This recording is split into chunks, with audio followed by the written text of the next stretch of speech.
नमस्कार, बुलेटिन में आपका स्वागत है। मैं हूं आपके साथ आशा सरमाल। चलिए शुरुआत करते हैं बुलेटिन की इस वक्त की बड़ी खबर से। शुरुआत करेंगे जम्मू से। बड़ी खबर देखने को मिल रही है जहां पर उच्च स्तरीय बैठक लगातार शुरू हो गई है और जम्मू में उच्च स्तरीय बैठक में सुरक्षा व्यवस्था की हो रही है समीक्षा। उपराज्यपाल की अध्यक्षता में सिविल सचिवालय के अंदर ये पूरी तरह से बैठक हो रही है। सिविल सचिवालय के अंदर पूरी तरह बैठक का आयोजन किया गया और बैठक में DGP, IG Kashmir, ADG Jammu, special DG CRPF सहित अन्य अधिकारी भाग ले रहे हैं और जम्मू और कश्मीर दोनों सूबों के अंदर सुरक्षा व्यवस्था को लेकर पूरी तरह से मंथन किया जा रहा है। लगातार जिस तरह से घटनाएं देख रही हैं उसी को मद्देनजर रखते हुए जम्मू में उच्च स्तरीय बैठक का आगाज कर दिया गया है। सुरक्षा व्यवस्था को मद्देनजर रखते हुए समीक्षा बैठक का आयोजन किया गया है। उपराज्यपाल की अध्यक्षता में सिविल सचिवालय में यह बैठक रखी गई है जिसमें आप देखिए किस तरह से DGP, IG Kashmir, ADG Jammu मौजूद हैं और उनके साथ ही यहां स्पेशल डीजी सीआरपीएफ भी भाग लेते हुए नजर आए हैं। जम्मू और कश्मीर दोनों सूबों की सुरक्षा व्यवस्था को पूरी तरह से किस तरह से अब किया जाएगा ये देखने वाली बात है। पूरा मंथन यहां बैठक के अंदर हो रहा है। लगातार जिस तरह से सुरक्षा व्यवस्था को लेकर सवाल उठते हुए नजर आ रहे थे, अब वहां पर कहीं ना कहीं नकेल जरूर कसी जाएगी, संज्ञान लिया जाएगा। कहां पर कोताही बरती जा रही है इस पर भी पूरी तरह से समीक्षा बैठक का आयोजन किया गया है और जम्मू में उच्च स्तरीय बैठक का आगाज कर दिया गया है जिसमें डीजीपी मौजूद हैं, आईजी कश्मीर मौजूद हैं और एडीजी जम्मू वहां पर मौजूद हैं। और साथ ही साथ आपको यह भी बताते चले कि स्पेशल डीजी जो कि सीआरपीएफ के हैं वो भी इस बैठक में भाग ले रहे हैं। लेकिन किन किन मुद्दों को लेकर यहां बातचीत हो सकती है, कौन सा सबसे बड़ा मुद्दा रहेगा, यह देखने वाली बात है क्योंकि सुरक्षा व्यवस्था को मद्देनजर रखते हुए यह सारा काम यहां पर किया गया है और सुरक्षा व्यवस्था को मद्देनजर रखते हुए अब आगे आने वाले समय में किस तरह से रणनीति बनाई जाएगी ये बैठक के अंदर मंथन चल रहा है। इसी पर ज्यादा बातचीत के लिए अनिल हमारे संवाददाता जुड़ चुके हैं। अनिल, किन किन बातों को लेकर बैठक में चर्चा हो रही है? देखिए आशा, मैं आपको बताना चाहूंगा कि जम्मू कश्मीर के जो हालात हैं उसी के चलते कहीं ना कहीं जिस तरह की परिस्थितियां कश्मीर घाटी में बनी हुई है, आपने हाल ही के दिनों में देखा होगा कि कई सारी सेलेक्टिव किलिंग्स के मामले जो है वो कश्मीर घाटी के अंदर देखने को मिले हैं। मक्खनलाल बिंद्रू हो या दीपक चंद मेहरा हो या फिर उनके साथ साथ सुपेंद्र कौर हो और उसके साथ अन्य लोग, वहां पर आपने देखा होगा कि कारपेंटर हो, गोलगप्पे वाला हो, क्योंकि आपने देखा कि लगातार सिलेक्टिव किलिंग्स की गई और कल भी एक इसी तरह का वाकया जो है कश्मीर घाटी के अंदर देखने को मिला है। मगर आज उच्च स्तरीय बैठक जो है वो सिविल सेक्रेटरीट जो जम्मू का है वहां पर जो है इस समय इस मीटिंग को जो चेयर कर रहे हैं वो इस समय माननीय उपराज्यपाल यहां पर खुद उपस्थित है, क्योंकि आपने देखा होगा कि जहां पर 8 तारीख से यहां पर जम्मू में गवर्नर साहब ने पदभार एक बार फिर से जम्मू में संभालते हुए नजर आए हैं और इसी के चलते आज तमाम लोग यहां पर मौजूद है। और आपको मैं बताना चाहूंगा कि इस मीटिंग में कौन कौन डीजी है, सीआईडी के मेन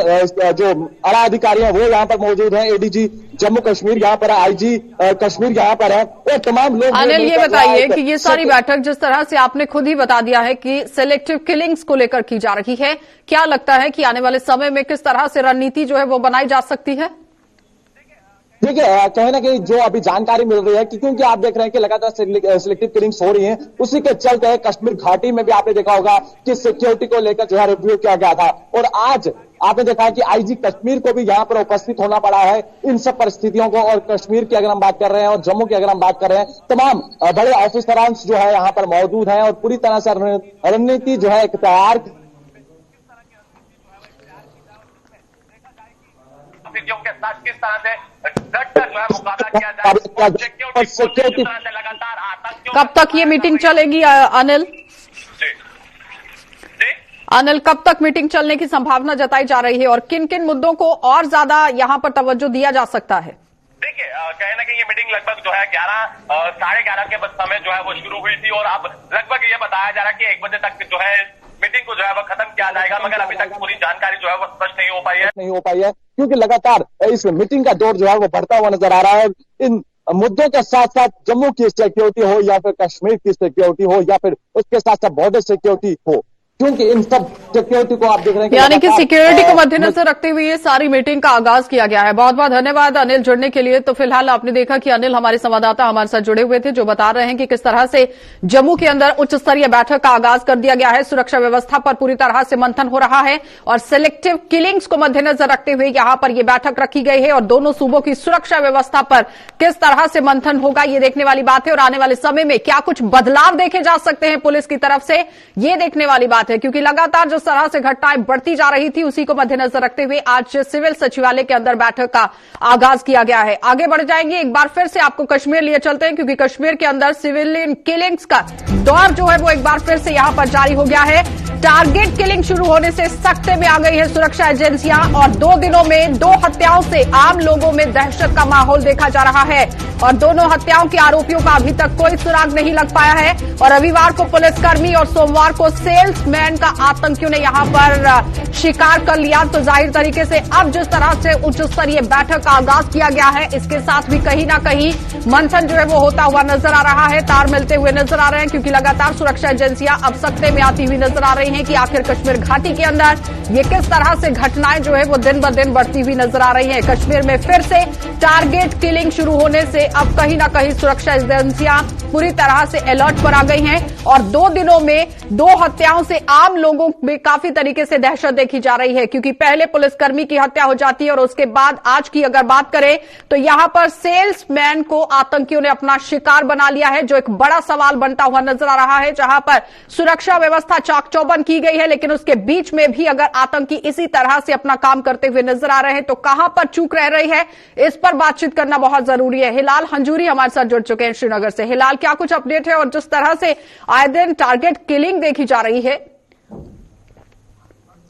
देखिए आशा, पिछले 1 महीने से या सवा महीने से अगर देखा जाए तो टारगेट किलिंग्स का जो सिलसिला है वो बढ़ चुका है और ये हमलावरों की तरफ से डायरेक्ट एक चैलेंज जो है सिक्योरिटी फोर्सेस को दिया जा रहा है। और क्योंकि हमने देखा कि श्रीनगर के अंदर किस तरह से 5000 इजाफी सिक्योरिटी एहलकारों की तैनाती अमल में लाई जा रही है और उसके बावजूद शहरी श्रीनगर के अंदर ही बेदरकारी टारगेटिंग किलिंग्स हो रही है। और पिछले 1 हफ्ते के दौरान ही अगर देखा जाए तो जेबीसी के अंदर एक और उसके बाद बटमालो और बटमालो के साथ साथ आप बोहरी कदल श्रीनगर के अंदर कल शाम को जो ये वाकया पेश आया, काफी कम मुद्दत के अंदर इस तरह की स्ट्राइक्स करना, इस तरह के हमले करना, यही चीज दर्शाती है कि जो हमलावर है वो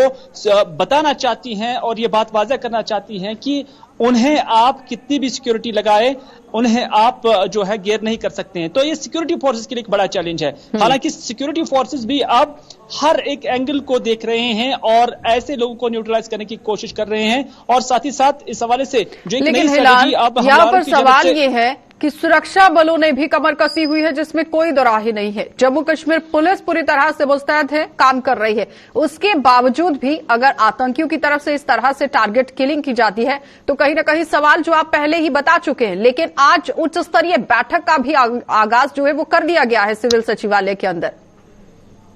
देखिए, इससे पहले भी हमले हुए हैं और इसके बाद भी, खुदा ना खास्ता, इसके बाद भी हो सकते हैं। हालांकि पहले हम हाल में ही देख रहे हैं कि हो रहे हैं। ये डिस्पाइट हो रहा है कि जो सिक्योरिटी ग्रिड बढ़ा दिया गया है, ये डिस्पाइट हो रहा है कि तमाम तरह की प्लानिंग की जा रही है, ये डिस्पाइट हो रहा है कि हर कोई जो सुरक्षा एजेंसी है वो इस पर मुतहरिक है। लेकिन उसके बावजूद इस तरह के हमले हो जाना अब आम लोगों की सिक्योरिटी के लिए काफी खतरनाक तस्वर किए जाते हैं। तो इस वजह से कि कितना भी ग्रिड जो सिक्योरिटी को देखने वाले हैं, जो मुबस्सरीन हैं, जो इसको जानने वाले हैं, उनका मानना है कि हर किसी इंसिडेंट को रोकना सिक्योरिटी एजेंसीज के बस की बात नहीं है, बल्कि जो मेजर अटैक्स है उनको रोकना, उसमें सिक्योरिटी फोर्सेस को आज तक भी कामयाबियां मिली हैं और इसके बाद भी मिल सकती हैं। फिलहाल कहीं ऐसा तो नहीं है कि जिस तरह से कश्मीर के अंदर 10,000 से भी ज्यादा तादाद में सीआरपीएफ की बटालियन को वहां पर लाया गया, जिसमें कई तरह से सवाल भी उठते हुए नजर आ रहे थे और आतंकियों में उसी वजह से बौखलाहट पैदा हो गई है। देखिए, मैं समझता हूं कि एक नेटवर्क अभी भी काम कर रहा है इस चीज के लिए, जो इस तरह के हमले कर रहे हैं और उस नेटवर्क को अभी तक सिक्योरिटी फोर्सेस पूरी तरह से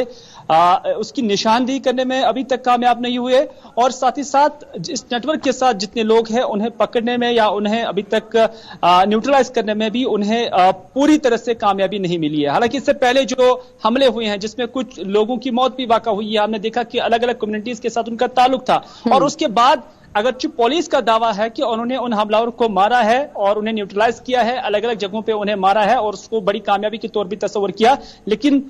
जो आज भी हमले हो रहे हैं, ये साफ संकेत है कि अभी भी ये नेटवर्क पूरी तरह से टूटा नहीं है। लेकिन इसे खत्म करने में बिल्कुल भी समय नहीं लगेगा। हिलाल, बहुत बहुत धन्यवाद जुड़ने के लिए, क्योंकि लगातार जम्मू कश्मीर पुलिस के जवान वहां पर डटे हुए हैं, सीआरपीएफ के जवान वहां पर डटे हुए हैं, सेना पूरी तरह से मुस्तैद है। लेकिन उसके बावजूद भी अगर टारगेट किलिंग हो रही है तो एक सवालिया निशान जरूर बनता हुआ नजर आ रहा है। लेकिन अगर तार यहां पर कहीं ना कहीं बैठक के साथ जुड़ते हैं तो उसके बाद रणनीति किस तरह से बनेगी, ये देखने वाली बात है। क्योंकि जम्मू के अंदर उच्च स्तरीय बैठक का आयोजन कर दिया गया है, सुरक्षा व्यवस्था को मद्देनजर रखते हुए बैठक होगी, और टारगेट किलिंग जिस तरह से कश्मीर घाटी में हो रही है, इस पर किस तरह से रोक लगानी है, ये कैसे काम किया जाएगा जम्मू कश्मीर पुलिस की तरफ से, सीआरपीएफ की तरफ से, ये देखने वाली बात है। एक बार फिर से आपको श्रीनगर लिए चलेंगे, क्योंकि श्रीनगर से एक बार और बड़ी खबर आपको दिखाना बहुत जरूरी है, क्योंकि कोरोना के हवाले से अब बड़ी खबर देखने को मिल रही है, जहां पर श्रीनगर के 15 इलाकों में लॉकडाउन सख्ती से लागू कर दिया गया है। और कोरोना संक्रमण को और फैलने से रोकने के लिए प्रशासन अब कहीं ना कहीं फ्रंट फुट पर आता हुआ नजर आ रहा है।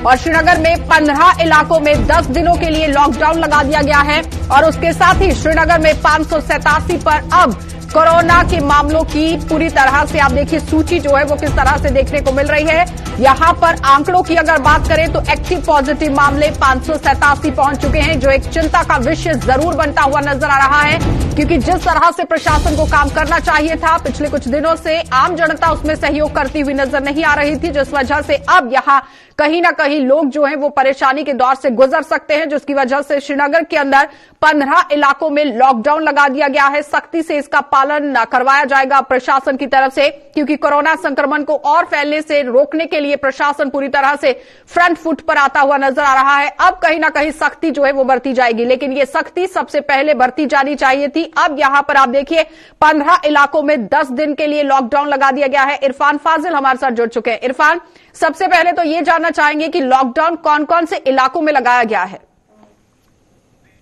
देखिए, अगर मैं बात करूं रिस्ट्रिक्शंस को लेकर, कल जिस तरीके से डिप्टी कमिश्नर का नोट सामने आया और उसमें उन्होंने खास तौर पे क्लियर कर दिया है कि देखा जाए जो भी पॉश एरियाज है, जो भी पॉश एरियाज में कई ऐसे इलाके हैं जहां पर केसेस जो है दिखाई देने लगे, और शहरी खास की अगर मैं बात करूं तो वहां पर कंट्रोल्ड है सिचुएशन। तो अब इसी सिचुएशन को मद्देनजर रखते हुए मैं एरियाज के बारे में बात करना चाहूंगा। यहां पर जो रिस्ट्रिक्शंस इंपोज कर दी गई है उसमें बोटाकदल, उमर कॉलोनी, बागवानपोरा, मौलवी स्टॉप, मील स्टॉप लोकेलिटीज जो है ये सारी लाल बाजार के एरिया से है। बिसाइड्स दैट अगर मैं बात करूं हैदरपोरा का इलाका, उसमें शाह अनवर कॉलोनी है, ग्रीन एवेन्यू कॉलोनी है, नूरानी कॉलोनी है जो कि पीरबाग हैदरपोरा से रिलेट करती है। इसके साथ साथ अगर बात करें जो बिमना साइड से कुछ एरियाज है, जैसे हमदानिया कॉलोनी है, तौहीदाबाद कॉलोनी है, Hamdania colony, Bemina housing colony, Bilal colony और एसडीए कॉलोनी बिमना, यानी ये वो कनेक्टेड एरियाज है जो काफी ज्यादा जिसमें रिस्ट्रिक्शंस इंपोज कर दी गई है कोरोना के मामलात को लेकर। क्योंकि कल भी हमने देखा जिस तरीके से डिप्टी कमिश्नर एजाज हसन ने बताया कि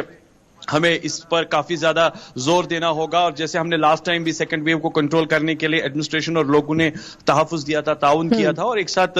कंट्रोल किया था सिचुएशन को। लेकिन कुछ दिन पहले हमने ये भी देखा था कि किस तरह से बाजारों के अंदर भीड़ उमड़ रही थी, मास्क नहीं पहने जा रहे थे, 2 गज की दूरी नहीं रखी जा रही थी। क्या लगता है कि उसी का खामियाजा आज यहां पर आम जनता को भुगतना पड़ा है?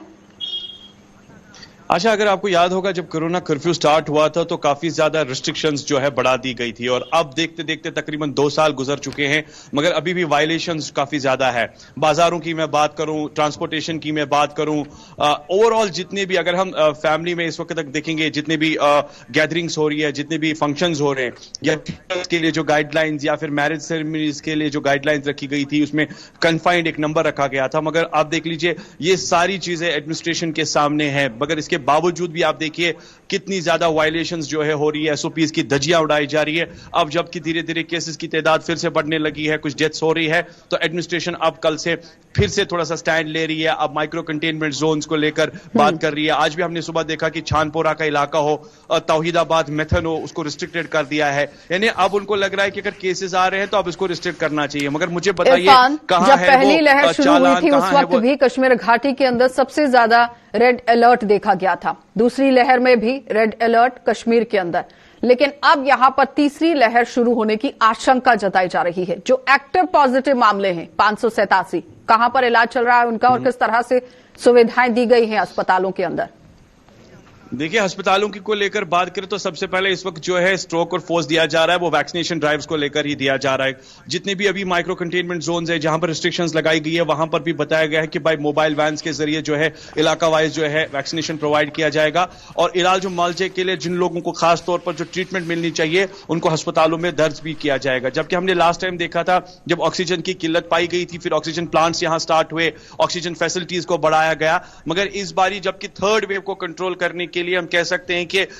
खुदा ना खास्ता ऐसी नौबत ना बने, खुदा ना खास्ता ऐसी सिचुएशन ना बने कि फिर बाद में जाके कंट्रोल करना काफी डिफिकल्ट हो जाता है। और अगर देखा जाए सर्दी के हवाले से बात करें तो कश्मीर घाटी में इस वक्त सर्दी भी है और सर्दी के साथ अगर देखा जाए न्यूमोनिया का खतरा रहता है, फीवर का खतरा रहता है, या इन सारी चीजों को रिलेट करता है कोविड। तो ये चीजें भी इस वक्त अगर देखेंगे इस पर भी बहुत ज्यादा तवज्जो देने की जरूरत है। खासतौर पर सबसे बड़ा सहयोग यहाँ पर आम जनता का चाहिए। क्या लगता है कि ग्राउंड पर आम जनता कितना सहयोग कर रही है वहां पर? देखिए, कल एडमिनिस्ट्रेशन ने जिस तरीके से बताया कि अब हम काफी स्ट्रिक्ट होंगे, मास्क पहनना है, ये सारी चीजें उनके सामने है, जनता भी समझती है, आम जनता को सहयोग भी देना काफी ज्यादा जरूरी है। मगर मुझे बताइए, अगर आप पहले ये गाइडलाइंस प्रोवाइड करते हैं तो आप अपने सरकारी अस्पतालों, सरकारी दफ्तरों, सरकारी जितने भी मुलाजिम हैं वहां पर आप देख रहे हैं कि कोई गाइडलाइंस को फॉलो नहीं कर रहा है, वहां कोई मास्क नहीं पहन रहा है, वहां पर कोई समाजी दूरी नहीं है। यानी ये तो सरकारी दफ्तरों की मैं बात कर रहा हूं। अब अगर आप इल्जाम लोगों पर लगाते हैं तो अगर कह सकते हैं अगर आपने पहले अपने दायरे पर नजर रखी होती, अपने आप पर नजर रखी होती तो आप दूसरों पर सवाल खड़े कर सकते थे। यानी कहने का मतलब यह है कि पहले अपने घर के अंदर सुधार करने की काफी जरूरत है प्रशासन को और प्रशासनिक कर्मचारियों को, उसके बाद आम जनता पर नकेल कसने का काम जो है वो होना चाहिए था। बहुत बहुत धन्यवाद इरफान जुड़ने के लिए। तो फिलहाल आपने देखा इरफान फाजिल हमारे साथ जुड़े हुए थे जो यहां पर एक बार फिर से कर्मचारियों पर कहीं ना कहीं निशाना साधते हुए नजर आए हैं। उन्होंने कह दिया है कि प्रशासनिक आला अधिकारियों को, कर्मचारियों को सबसे पहले अपने दफ्तरों के अंदर काम करने की जरूरत है, वहां पर 2 गज की दूरी बनाने की जरूरत है, मास्क लगाने की जरूरत है और उसके बाद आम जनता पर यहां प्रशासन की तरफ से हाई अलर्ट जो घोषित कर दिया गया है कोरोना को लेकर, ये डालने की जरूरत है। लेकिन सबसे बड़ी बात यहां पर यह है कि प्रशासन अब कहीं ना कहीं हरकत में आ गया है जिसमें आम जनता को सहयोग करना बहुत जरूरी है, क्योंकि 2 गज की दूरी रखना और साथ ही साथ मास्क पहनना अब बहुत जरूरी हो चुका है। आगे बढ़ जाएंगे, जिला सांबा आपको लिए चलते हैं क्योंकि जिला सांबा में भी किस तरह से कोरोना को लेकर अपडेट देखने को मिल रही है वो आपको दिखा देते हैं। क्योंकि कोरोना संक्रमण से मुक्त हुए सांबा जिले में फिर से महामारी फैल रही है और जिले की परमंडल थाने में 3 पुलिसकर्मियों को कोरोना हो गया है। 1 हेड कांस्टेबल है और 2 कांस्टेबल इसमें कोरोना संक्रमित पाए गए हैं। सांबा में एक्टिव पॉजिटिव मामलों की संख्या अब 3 हो चुकी है। बेशक आप लोग यहां पर ये सोच रहे होंगे कि 3 मामले तो ज्यादा नहीं होते हैं, लेकिन ये 3 लोग कहां पर घूम कर आए हैं, कहां पर चेन बनाकर आए हैं, ये एक बहुत बड़ा सवाल बनता हुआ नजर आया है। क्योंकि एक हेड कांस्टेबल है और 2 कांस्टेबल कोरोना संक्रमित पाए गए हैं, तो जाहिर तरीके से जब गश्त पर बाहर निकले हैं या फिर किसी मामले को लेकर किसी से मिलना हुआ है, मार्केट में जाना हुआ है, तो जाहिर तरीके से वहां पर एक चेन जरूर बनती हुई नजर आएगी। और जिले के परमंडल थाने में ये 3 पुलिसकर्मी कोरोना संक्रमित पाए गए हैं और कोरोना संक्रमण से पूरी तरह से सांबा जिला मुक्त हो चुका था, लेकिन एक बार फिर से महामारी ने उसे अपनी चपेट में ले लिया है। कहीं ना कहीं ढिलाई बरतने की वजह से ये सब मामले देखने को मिल रहे हैं। सांबा में एक्टिव पॉजिटिव मामलों की संख्या 3 हो चुकी है, लेकिन फिर भी एहतियात बरतना बहुत जरूरी है। ऋषि खजूरिया हमारे साथ जुड़ चुके हैं। ऋषि, क्या कुछ अपडेट है, कहां पर इन तीनों को रखा गया है और अब प्रशासन किस तरह से काम कर रहा है? देखिए, बिल्कुल आशा, मैं आपको सबसे पहले बताना चाहता हूं कि सांबा जिला जो कि लगातार बड़े दिनों से जो है वो कोविड फ्री हो चुका था और कहीं ना कहीं लोग ये समझ रहे थे कि शायद काफी ज्यादा फर्क देखने को मिल रहा है कि जिस तरह से लोग वैक्सीनेट भी अपने आप को करवा रहे हैं, तो शायद अब कोविड से हम जो लड़ाई लड़ रहे थे उसमें जीत जो हम हासिल कर रहे हैं। लेकिन इसी बीच आज सुबह सुबह का जो ये अपडेट है कि सांबा जिला के पुरमंडल इलाके का जो पुलिस स्टेशन है, वहीं पर उसी पुलिस स्टेशन में 3 पुलिसकर्मी जो ये कोविड पॉजिटिव पाए गए हैं और बताया जा रहा है कि इसमें 1 हेड कांस्टेबल है, 2 कांस्टेबल है, जो कि बताया जा रहा है कि इसमें एक जो पुलिसकर्मी है वो काफी दिनों से जो वो वायरल की चपेट में था और जब उनको बोला गया कि आप अपना टेस्ट करवाएं, टेस्ट में वो कोविड पॉजिटिव पाए गए और उसी के साथ साथ बाकी जो लोग उनके साथ थे 2, उन्होंने भी अपने टेस्ट करवाए। तो ये 3 लोग जो वो कोविड पॉजिटिव पाए गए हैं और पूरी तरह से एहतियात जो वो बरतने के लिए अब पुलिस स्टेशन पुरमंडल के जितने भी यहाँ पुलिसकर्मी हैं उनको बोला गया कि आप अपने अपने टेस्ट करवाएं। यानी यहां पर अब 100% टेस्टिंग जो वो की जाएगी। लेकिन बहरहाल ये जो 3 पॉजिटिव मामले हैं, ये जो तीनों पुलिसकर्मी है, इनको अपने अपने घरों पर होम क्वारंटाइन जो वो कर दिया गया है। लेकिन कहीं ना कहीं ये अब चिंता बढ़ाने वाला मसला जरूर सामने आ रहा है। लोगों का कहां पर जाना हुआ था, किन किन लोगों से मिलना हुआ था, क्या ये पूरी तरह से खंगालने की कोशिश की गई? देखिए, ये तो भी कुछ भी पता नहीं चल पाया है, लेकिन आपको बता दें कि जो हेड कांस्टेबल है ये तो अपने उसी पुलिस स्टेशन में ही तैनात थे, और आपको बता दें कि मैक्सिमम ये जो नफरी है ये इसी पुलिस स्टेशन के अंदर ही तैनात थी और यहीं पर ये कार्यरत थे। बाहर इनका किसी से मिलना हुआ या नहीं हुआ ये तो अभी पता नहीं चल पाया, लेकिन मैक्सिमम चांसेस है कि ये पुलिस स्टेशन के अंदर ही थे। और ये तीनों वैक्सीनेट थे ऋषि? जी ऋषि, इन तीनों ने वैक्सीनेशन अपने आप को लगवाई थी? देखिए, मैं आपको बता दूं कि फ्रंट लाइन वॉरियर जितने भी हैं उनको सबसे पहले वैक्सीनेट किया गया था, लेकिन उसके बाद भी ये जो लोग अब कोविड पॉजिटिव हो रहे हैं तो ये एक चिंता का विषय बन चुका है। लेकिन आपको बता दें कि लापरवाही भी जो वो साफ तौर पर नजर आ रही है, क्योंकि दो अलग अलग कारण सामने आ रहे हैं। एक तो वेडिंग सीजन जिस तरह से शुरू हुआ है तो लोग अपने आप को पूरी तरह से ऐसे समझ रहे हैं कि हमें कोविड का कोई खतरा ही नहीं है, हम कोविड से पूरी तरह से संक्रमित नहीं हो सकते, और वो लोग बिना मास्क के देखे जाते हैं। और उसी के साथ जिस तरह से फेस्टिवल और लोगों के अंदर जो स्टिग्मा पैदा हो चुका है ऋषि कि हमने अपने आप को वैक्सीनेट करा लिया है, अब कोरोना नहीं हो सकता है, तो ये उन लोगों के लिए संकेत है, उन लोगों के लिए यहां पर अब यहां से सीख लेने की जरूरत है कि भले ही आपने वैक्सीनेशन लगवाई है लेकिन आपको फिर भी एहतियात बरतना जरूरी है। देखिए, बिल्कुल जिला प्रशासन साहबा की बात करें तो वक्त वक्त पर उनकी तरफ से जो एडवाइजरी जारी की जा रही है उसमें साफ तौर पर यह मेंशन किया हुआ है कि आप ये ना समझे कि आपने अपने आप को वैक्सीनेट कर दिया है तो आप लोग कोविड से संक्रमित नहीं हो सकते। आपको पूरी तरह से कोविड प्रोटोकॉल्स को फॉलो करना है, मास्क पहन के रखना है। और मैं आशा आपको वही बता रहा था कि जिस तरह से वेडिंग सीजन चल रहा है तो लोग भूल चुके हैं कोविड को, और उसी के साथ फेस्टिव सीजन में हमने खुद देखा कि किस तरह से सोशल डिस्टेंसिंग की धज्जियां उड़ती हुई नजर आ रही थी। और सोशल डिस्टेंसिंग तो छोड़िए, मास्क बिना जो लोग हैं वो देखे गए, और 90% जो लोग हैं वो इस समय बिना मास्क के देखे जा सकते हैं। और वहीं प्रशासन के एंड पर भी अगर हम बात करें तो प्रशासन को भी चाहिए था कि जिस तरह से आपको पता था कि फेस्टिव सीजन है और एक तरफ आप कोविड के जो गाइडलाइंस है वो लगातार हफ्ते 15-15 दिन के बाद जो वो इंप्लीमेंट करवाते हैं, जिसमें नाइट कर्फ्यू का भी जो वो उल्लेख किया गया है। लेकिन बड़ी बात इसमें यह है कि इसमें सख्ती क्यों नहीं बरती गई फेस्टिव सीजन के दौरान, क्यों इन लोगों के ऊपर कार्रवाई नहीं की गई। वैसे तो बड़ी बड़ी कार्रवाई जो वो प्रशासन करता है बिना मास्क वाले लोगों पर, यानी प्रशासन को एक बार फिर से गौर करने की जरूरत थी कि जो परमिशंस दी गई हैं, जो एसओपीज दी गई हैं, गाइडलाइंस दी गई हैं, उसी दायरे के अंदर काम करने की जरूरत थी, कुछ ऐसा। बिल्कुल काम करने की जरूरत है। मुझे लगता है कि ताली दो हाथ से नहीं बजती, माफ कीजिए एक हाथ से नहीं बजती, दो हाथ से बजती। इसलिए प्रशासन जो काम कर रहा था, प्रशासन के एंड पर भी कहीं ना कहीं थोड़ी चूक होती हुई नजर जरूर आई है। लेकिन मेंटालिटी, सोच बदलने की आम व्यक्ति को भी काफी ज्यादा जरूरत है कि हम ये लोग समझ रहे हैं कि कोविड पूरी तरह से हम फ्री हो चुके हैं, लेकिन मुझे लगता है कि अगर वैक्सीनेशन के बाद भी लोग पॉजिटिव हो रहे हैं तो आप लोग अंदाजा लगा सकते हैं कि अगर सभी लोगों की टेस्टिंग एक बार फिर से दोबारा शुरू की जाए तो बहुत से लोग जो वो पॉजिटिव आ सकते हैं। इसलिए हमें पूरी तरह से एहतियात बरतने की जरूरत है। धन्यवाद जुड़ने के लिए। और बहुत ही सही बात यहां पर ऋषि ने कह दी है कि अपने आप को आपने वैक्सीनेट करा दिया है, लेकिन वैक्सीनेट करने के बाद आप ये नहीं सोच सकते हैं कि आपको कोरोना नहीं हो सकता है, क्योंकि लगातार जिस तरह से एसओपीज की धज्जियां उड़ रही हैं, यहां पर सोशल डिस्टेंसिंग नहीं रखी जा रही, मास्क नहीं पहने जा रहे, तो जाहिर तरीके से यहां एक चिंता का विषय जरूर बनता हुआ नजर आ रहा है। क्योंकि कश्मीर के अंदर भी लगातार मामले बढ़ रहे हैं और जम्मू संभाग भी अगर सांबा जिले की बात करें तो यहां पर भी मामले जो हैं वो बढ़ते हुए नजर आ रहे हैं। महज 3 मामले कुछ नहीं होते हैं, इस तरह से मानसिकता हर किसी की रहती है। लेकिन इन 3 लोगों से किन किन लोगों का मिलना हुआ है, कहां कहां पर ये लोग पहुंचे हुए हैं, वहां से जब चेन बनती है तो जाहिर तरीके से एक बड़ा सवाल जरूर खड़ा हो जाता है। लेकिन बिल्कुल भी अपने अंदर से ये मानसिकता को खत्म करने की जरूरत है कि अगर आपने वैक्सीनेशन करवाया है तो उसके बाद भी कोरोना नहीं हो सकता है। कोरोना हो सकता है, सिर्फ और सिर्फ एहतियात बरतने की जरूरत है। और साथ ही इरफान की तरफ से भी सरकारी कर्मचारियों पर सवाल उठाए गए और उसके साथ ही यहां पर ऋषि की तरफ से भी यही कहा गया कि सबसे पहले प्रशासन को खुद पर काम करने की जरूरत है, उसके बाद आम जनता पर काम करने की जरूरत है। लेकिन अगर दोनों आपस में तालमेल बिठाकर काम करते हैं तो जाहिर तरीके से इस महामारी से छुटकारा पाया जा सकता है। आगे बढ़ जाएंगे। कोरोना संक्रमण से बढ़ रहे मामलों के मद्देनजर जम्मू में प्रशासन द्वारा लोगों पर सख्ती बरतने के दावों की सरेआम यहां खिल्ली उड़ रही है और जम्मू प्रशासन ने भले ही 2-3 दिनों में कोविड-19 एसओपीज का पालन न करने वाले लोगों को पकड़कर यहां लाखों रुपए का जुर्माना वसूला है, लेकिन आलम यह है कि लोगों पर पुलिस प्रशासन की सख्ती का कोई असर नहीं दिख रहा है।